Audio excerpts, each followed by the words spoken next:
پیارے بچوں، ایک دفعہ کا ذکر ہے، ایک گھنے جنگل میں ایک خرگوش اور کچھوا رہتے تھے۔ خرگوش کو اپنی تیز رفتاری پر بہت فخر تھا۔ وہ ہمیشہ دوسرے جانوروں کا مذاق اڑایا کرتا تھا، خاص طور پر کچھوے کا، کیونکہ کچھوا بہت آہستہ چلتا تھا۔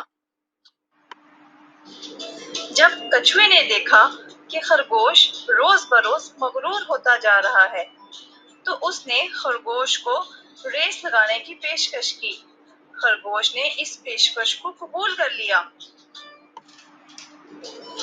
جب جنگل کے دوسرے جانوروں کو اس کا علم ہوا تو وہ بہت حیران ہوئے، کیونکہ خرگوش سب سے تیز دوڑنے والا اور کچھوا سب سے آہستہ چلنے والا جانور تھا۔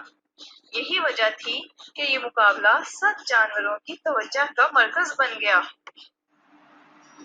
اس مقابلے کو جیتنے کی شرط یہ تھی کہ جو بھی پہلے جنگل کا چکر لگا لے گا وہی ریس جیتے گا۔ چڑیا کو اس مقابلے کی نگرانی کے لیے مقرر کیا گیا۔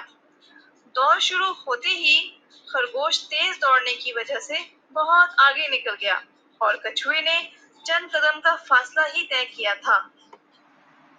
آدھے راستے پر پہنچ کر خرگوش نے پیچھے مڑ کر دیکھا تو اسے کچھوا کہیں نظر نہ آیا، تو خرگوش نے کچھ دیر آرام کرنے کا فیصلہ کیا اور اسے گہری نیند آ گئی۔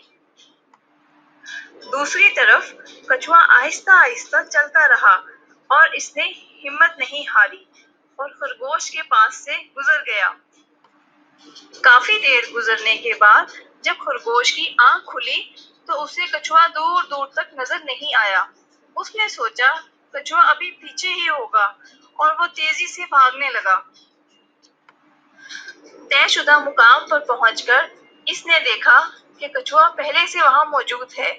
یہ دیکھ کر اسے بہت شرمندگی ہوئی کہ وہ نیند کے مزے لیتا رہا اور کچھوا جیت گیا۔ خرگوش کو اس کے غرور کا سبق مل چکا تھا۔ اس کے بعد اس نے کبھی کسی جانور کا مذاق نہیں اڑایا۔